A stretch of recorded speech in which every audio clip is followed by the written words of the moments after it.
We're two traders and we're gonna go over the most controversial and hardest trading questions. No BS, no filter. Make sure you guys watch it all the way through. Let's get into it. Like I said, we have not rehearsed these questions. We haven't even told each other what these questions are, but we have them on our phone. We're gonna read them off. And the first one I'm gonna ask Nick is trading the biggest scam of our generation? Honestly, no. I mean, I think if anything, it's an opportunity. A lot of people see it differently, and that's fine because a lot of people come into it with the mindset of it's a get rich quick scheme. They come into it, they put all this money into it, they lose it, not realizing it's a long game. You have to play the long game. It's a journey. They lose all this money and they just think it's a scam. That's where their mind goes. And again, it sucks, but that's fine because those people are going to stay where they're at, and the people who think differently are obviously going to see different results. But adding to that question, I want to ask Luca, what's the biggest trading myth in the trading space? Ooh, the biggest trading myth. I'd say the biggest trading myth is that you can get profitable in under 30 days or something like that. I see a lot of people being like, oh, you can turn profitable in under 30 days. You could learn a profitable system. Like we could each give you guys our systems, but to actually go and apply it, and this is if you have no prior experience. Obviously, if you've been trading and you learn like a good system and you can implement it because you know how to trade, that's a little bit different. But if you know nothing about trading, you've heard this, oh, I'll get you profitable in under 30 days. I think you can start like understanding it, but it takes time just because even when you have a strategy, you have to go through the emotions of risk management, just the psychology of holding on to your trades. If you take a loss, not knowing to, go revenge trade and all that type of stuff. So I'd say that like a myth is just like preaching to people how fast to be profitable, because I think that goes into what he was saying about like a lot of people get into this space and they end up quitting because they think they're gonna get profitable in a month. Where like for me personally, it took me almost 2 years. I don't know how long it took you, but it took me almost 2 years. And now I'm 6 years deep where I stuck to it. But people within 6 months give up, where it's like, give yourself time. That was a good one. Let's get to the next one. What's the number one reason traders blow accounts? Risk management. I think, oh, really? I think risk management's a big one, especially when it comes to, I mean, no matter what you're trading, small account, prop firm, risk is, I think, the one of the biggest factors. I mean, psychology, all that plays a massive role, trust me. There's so many aspects that I can go into, but people don't really understand risk to its full extent, and I feel like that's where people go wrong. And again, like I said, there's so many other aspects I could name right now, but if you guys fix your risk, if you learn how to risk in percentages, that's honestly my number one thing. You'll see such a difference in your trading and you'll see less blown accounts. I guarantee that. I guarantee that. But I have a question for Luca. I've been sitting on this question and I've been wanting to ask him this, so we're gonna ask him this. What's the most painful loss you've ever taken? Ooh, the most painful loss I've ever taken. It's like, I always answer this question in two different ways, because it's like, what's the biggest loss number-wise, or which one hit different? Because I always say that the biggest losses happen when you can't afford to lose. And what I mean by that is that like back when I first was getting into trading, putting so much money into trying to open small live accounts, putting money towards prop firms, there was a period where I always talk about like, I took this loss that I was down to my last little bit where like, I thought if I could flip these accounts, because I was doing kind of good before, I kind of blown some money or whatever. And I was like, all right, this is my last time. I'm gonna full leverage these accounts. So at that time, I know that like my net worth was like, $8,000. And imagine going and blowing like a majority of your net worth because you're thinking to go full leverage these accounts, like with trade and all that type of stuff, because you were doing good momentarily, but people don't plan to fail, or they fail to plan, then they plan to fail, or whatever it's. Something like that. It's something like that. But basically, I wasn't planning on losing that. Like, guys, whenever you put money into an account, you should already like consider that money kind of gone. But I didn't. I put a lot of my majority of my net worth and stuff. Lost it. So it goes to show, like, yes, I've lost $8,000 actually trading, but nowadays, like, because I have a lot more capital to play with, it doesn't affect me as much as like losing, let's say, $4,000, $5,000, $6,000 when your net worth's only like $10,000, whatever. You know what I'm saying? So I'd say that was one of the biggest losses that I've taken. I got one for you. So you've obviously been trading for what, 5-6 years now?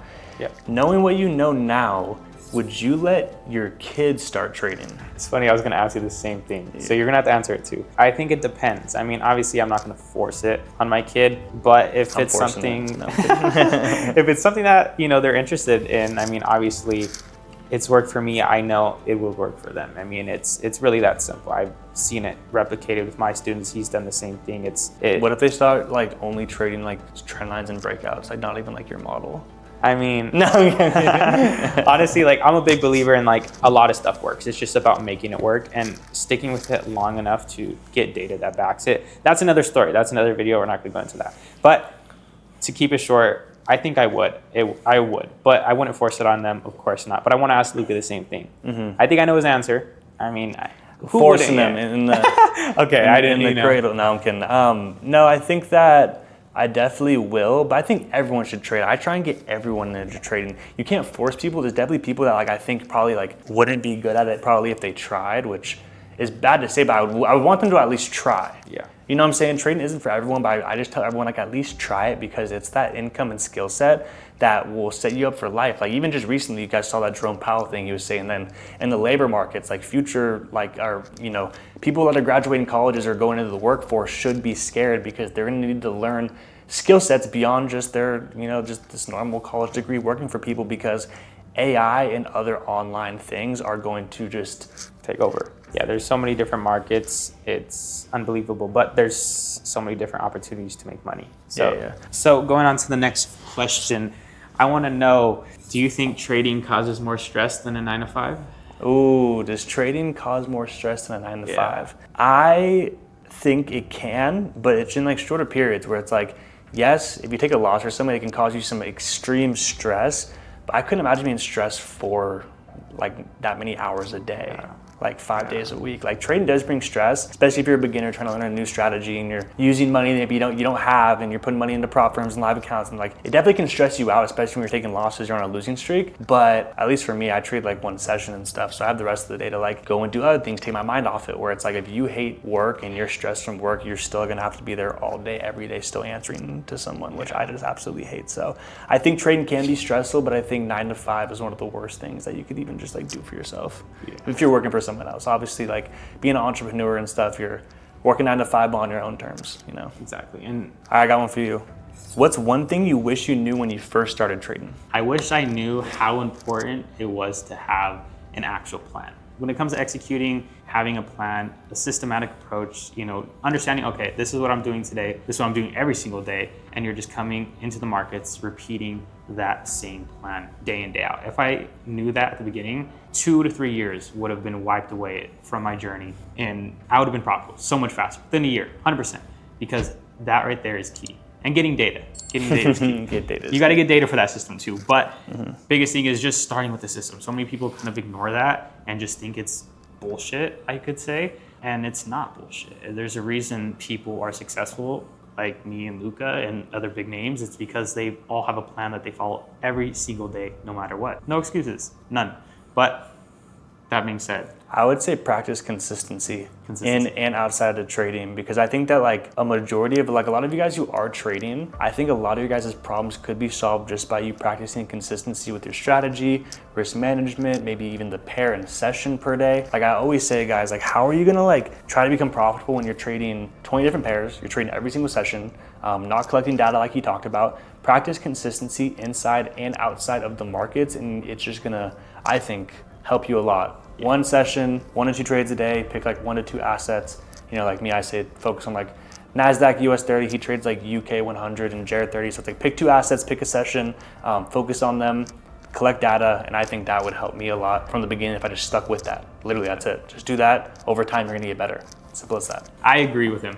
Honestly, consistency is a really big thing. I mean, even when it comes to trading every single day, if you miss a day, that can screw with your win rate for the entire year. I mean, it really can. If you miss that one win, you could be unprofitable at the end of the week. And obviously you don't want that, but that's just part of the game. Consistency is massive, it is. This one's interesting. Are prop firms a scam, or do you think it's the best way to start? Ooh, are prop firms a scam? I think it's the biggest like good gateway to getting more capital to become a good trader. I think trading is one of those things that you need capital to be profitable. If you're someone who's trying to deposit 100, 200, just your last couple $100 or even $1,000, like I think the statistics of like how many people blow like small accounts is so high.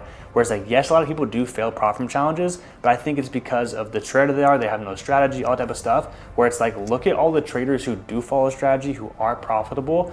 When they go to prop firms, it's cake for them. People always like complain about all these little rules or whatever. It's like, if you're a good trader, you have a good strategy, you have good rules in place that you're gonna follow, none of them should even go to piss off a firm, because a firm in the whole place that has rules or that's giving you capital is to protect themselves. Is they don't want people who are just full leveraging, like gambling basically. It's it just goes to show that, like, you know, if you have problems with prop firms, I think it's because you maybe, like we talked about earlier, it's risk management. Risk management is huge when trying to become a profitable trader. So I do not think prop firms are a scam, because if you do figure out how to tackle them, it's your biggest way and fastest way to get more capital to eventually get to transfer to live accounts if you want to. But then again, some of the biggest traders who have millions, they still go and copy trade accounts and make so much, where they're like making, let's say, $1,000, $2,000 on an account, but they have 25 accounts attached, where it's like absolutely insane. So I think it's such a big opportunity, especially right now with all the, you know, places and things you can get funded. There's just so much capital you can go get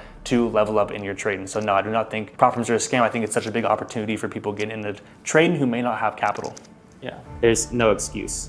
As cheap as $70, I mean, you can start trading with $50,000. It's pretty insane. No excuses. No excuses. I wanted to ask you, should traders focus on forex, futures, or stocks first? Both of us started in forex, and now we're kind of getting into futures. Like, what would you say for a beginner? If you had to start somewhere, where would you start? Honestly, I have always been big on forex. Like, I think forex is where everyone should start as far as understanding how price moves, higher time frame, multi-time frame analysis, stuff like that. I mean, granted, you don't have to stay there, but understanding those general concepts can be taken over to indices and to other markets, and you can still see how price correlates, right? And it may not move exactly the same, but price is gonna move how, I mean, it's the market, right? Price is gonna, again, make new highs, make new lows. It's gonna purge liquidity. It's gonna facilitate pullbacks and have continuations. I mean, there's really, it's not gonna do anything else, right? It may consolidate, but at that point, you know, price is at some point going to break out, right? It's really not rocket science. But I really think people should start with forex. I do. I think it's the easiest. I think it's the best way just to get the understanding of general concepts. And from there, again, you can go into indices. That's what I did. That's what he did. And again, we're doing very well every single day on live stream, to make that clear, trading indices, using the concepts we once used in forex, taking it over, making maybe some minor adjustments, but still using the same general concepts. I unfortunately, I mean, I agree and disagree, because, like, yes, we've been trading for a lot longer, so we can get, like, we know these concepts because we traded forex first. But right now, like, both of us only trade indices or futures contracts. So it's like, I get it. It's like, go and learn forex first and get some concepts. But if you're gonna, like, if you know you're gonna want to trade indices later, why not just start with them? Yeah. And then just gain the consistency. So unfortunately, we're gonna have our first disagreement on here. But I think forex is kind of dead. That was one of the questions I was gonna ask you. Is forex dead in 2025? I think forex is dead in 2025. I hate to say it. When it comes to trading forex or trading, like, on a forex broker or whatever, a majority of the time I'm trading indices on there anyways, or I'm just trading futures on a futures platform or on a futures prop firm. I just think that when it comes to actually trading futures pairs, like I used to trade GJ and stuff, it's so much more slow. When you show up every day, like during London, like, yes, sometimes it is gonna move, but a lot of the times it does consolidate for a lot more, like a lot longer. Whereas, like, as a lower time frame scalper, like I am, I love indices because there's so much volume. It's like, what's the, not repeated, but like, not like consistent. Well, yeah, it's like consistent. Like, you know, you can show up and there's going to be volume during a certain session at a time. Whereas, like, I recommend you guys learn some concepts from forex because it can't help you, but it's also pretty slow. So it can help you at the beginning, but if you're going to trade indices and stuff, jump in the water, learn how to swim. Yeah, and I agree with that too. I mean, I purely only trade indices right now. I do swing trade forex sometimes. And again, it could come down to your lifestyle as far as what fits better with you. But when it comes to the general concepts, I think that should be learned in forex. Even if indices, again, it moves the same. It really does. I mean, yes, indices move a lot more, but you'll still see the same general concepts, right? But I do want to answer his question as far as is forex dead.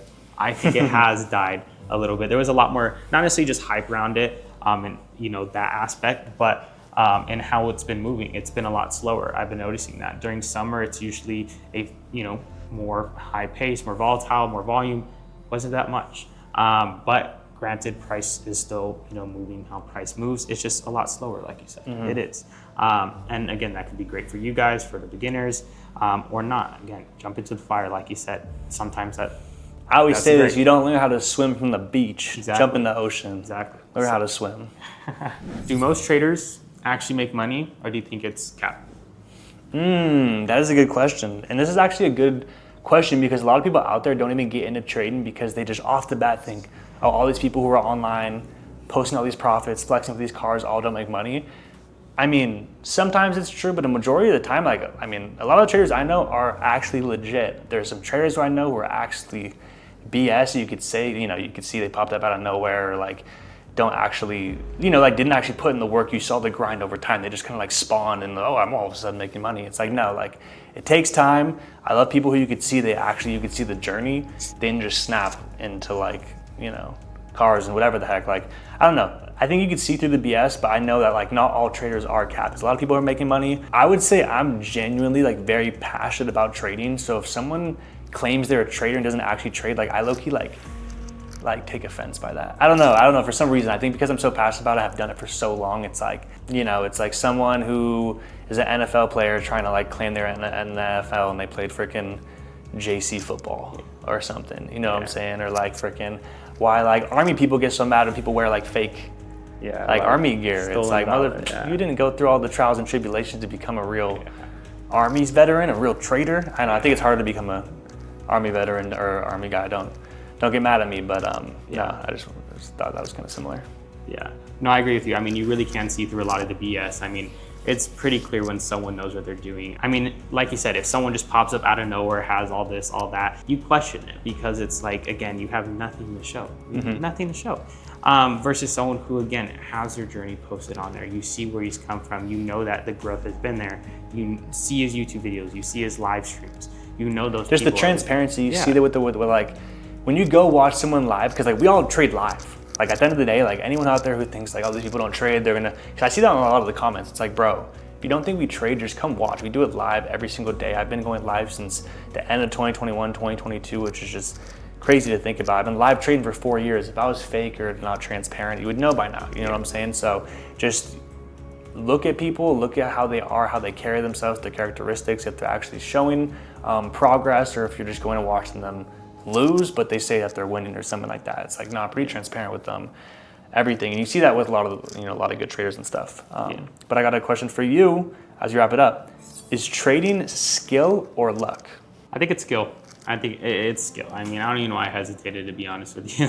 You know, I think there's luck involved in everything, but when it comes down to it, you have to be prepared, you know, to trade. I mean, you have to be prepared for opportunity, and opportunity being trading. I mean, it is an opportunity, and you have to take advantage of that. And I mean, I'm not saying it's going to come easy, but in preparing yourself, you can take advantage of that to its fullest extent. And I think that's skill. I think it is. And people may call it luck, but those are the people who quit. I mean, those are the people who didn't want to put in the years of work, because I'm sorry to say it takes years. I mean, even if you start seeing profits in the first year, you're not going to just stop trading, are you? You know, you're going to continue to trade for years, right? So I think it's purely skill. I think anyone can achieve where we're at. I think anyone could achieve anything. I mean, honestly, when it comes to this, there's no limits. No limit trading.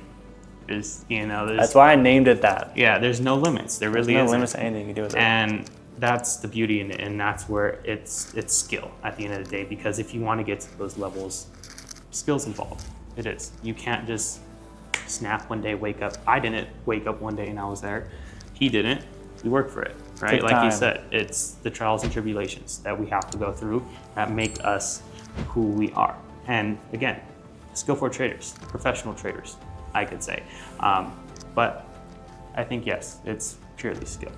I'm gonna add in a little bit on that. I feel like it's so funny, this whole thing. It's like we're asking each other questions, but we both kind of answer it. But it's fine. I hope you guys are, liking the answers and stuff. But I think that there can be some sort of luck that happens. This applies to a lot of stuff. You see in a lot of podcasts, people talk about it. It's like, to get lucky in the first place, you have to be in that scenario. It's like people always say like, oh, you got lucky. It's like, damn, I was lucky working for that and then was in the position to get lucky. So for trading, I guess the only reason I brought that up is because you could be in a trade and I guess random news comes out and you get lucky and it goes in your direction, but that's not realistic. So I only wanted to bring up that like that's the only time it could be a little luck, but I actually think it is skill. Why do I think it's skill? Because people who are actually profitable and that you talk to, they have a system, they have data that backs it, that proves it. But to be profitable, it was a skill set. To trade, I guess, doesn't have to be a skill set if you're not profitable, because you could just kind of just be gambling. But to be like a profitable trader, you do have to be skilled and be a disciplined person, be a disciplined trader, be consistent,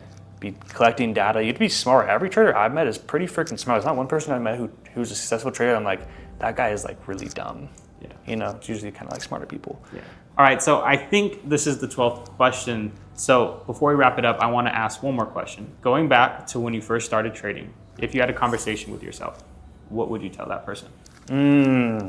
I would just tell them keep at it. The one thing I think about like why I became profitable is because I just stayed at it and stayed consistent. It didn't happen as fast as I wanted to, as like you see a lot of people, they become profitable fast, whatever. It took me time. So if there's anything I could tell them, maybe it would be like stick to a strategy, stop hopping, you know, from entry model to entry model, pick a session and a pair and stick to it. Like those are the things that I've kind of already preached, but I really would tell them, tell myself that, because I think that why it took me longer than I wanted is because I would kind of trade when I was free. I was a college student. For people who don't know my story, I was like a college student where like, if I wasn't, let's say, doing something for school or from my fraternity or something, is when I was like, oh, let me check the charts. Instead of like dedicating time, like, no, this is my trading window. I need to collect data on trading these pairs during this time window and doing all these like necessary things. That's what like I think is necessary to become a profitable trader. So like I would want to implement those implement those type of things to like if I could tell myself to do those things, but I didn't know because it took time, bro. Like once again, like when I first got into trading, there was not as much free information as there is now. Like us talking and sitting down and doing this, like you'd be surprised, guys. For anyone who was like a trader in 2020, everything was pretty gatekeeped. Yes, there are some simple strategies and stuff online, but like a majority of stuff was really gatekeeped, where like now I tell you guys flat out how it is. And one of the things is journaling, collecting data, which like I didn't know about that until so long, like a year and a half into my journey, about collecting data, why it's important, because it made so much sense about like what, like you don't know what you're doing right or wrong until it's documented and you can actually like identify it, which comes to journaling, that type of thing. But yeah, I would go back, tell myself, stay at it, stay consistent. Don't listen to anyone. You know, I was super afraid to tell anyone I was trading, and I was afraid to even start social media. When I started social media, it was completely faceless. I didn't even want to show my face. I just wanted to like post charts because it was cool, you know? So we came a long way, but yeah, I would tell myself, stay at it, stay consistent, stop jumping from person to person, strategy to strategy, and collect data. That's really it. How about you? Same thing, honestly. Tell myself to stick to one system and maybe even stick to one mentor or teacher, even if it's someone on YouTube for free. Stick to that one person, learn from him, apply that system, and just see where it goes. And I think that alone would take so many years off. The biggest thing is information overload. I mean, there's so much information out there now, like we had talked about, that you guys end up looking at this, and this, and it ends up messing with you. Even if you don't realize it, it does, because now you're visually seeing all these different systems on your charts, and it can, stop you from taking a trade or make you take a bad trade, whatever it may be. But I think the biggest thing is just having one system and then journaling. I'm speechless. I don't even know what to say, because it is the biggest thing. I put it on everyone. I was speechless. I push it on everyone because it is, again, there's nothing else like it. It tells you, like you said, if your system actually works, and it gives you data on, can you increase your win rate? Can you have bigger winning trades? How can you cut your losses? Again, it gives you all of that, right? Just simply by tracking your trades. Simple.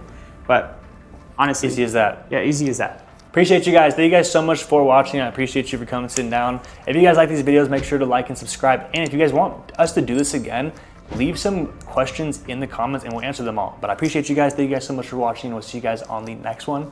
Peace out. Thanks, Nick. Appreciate you.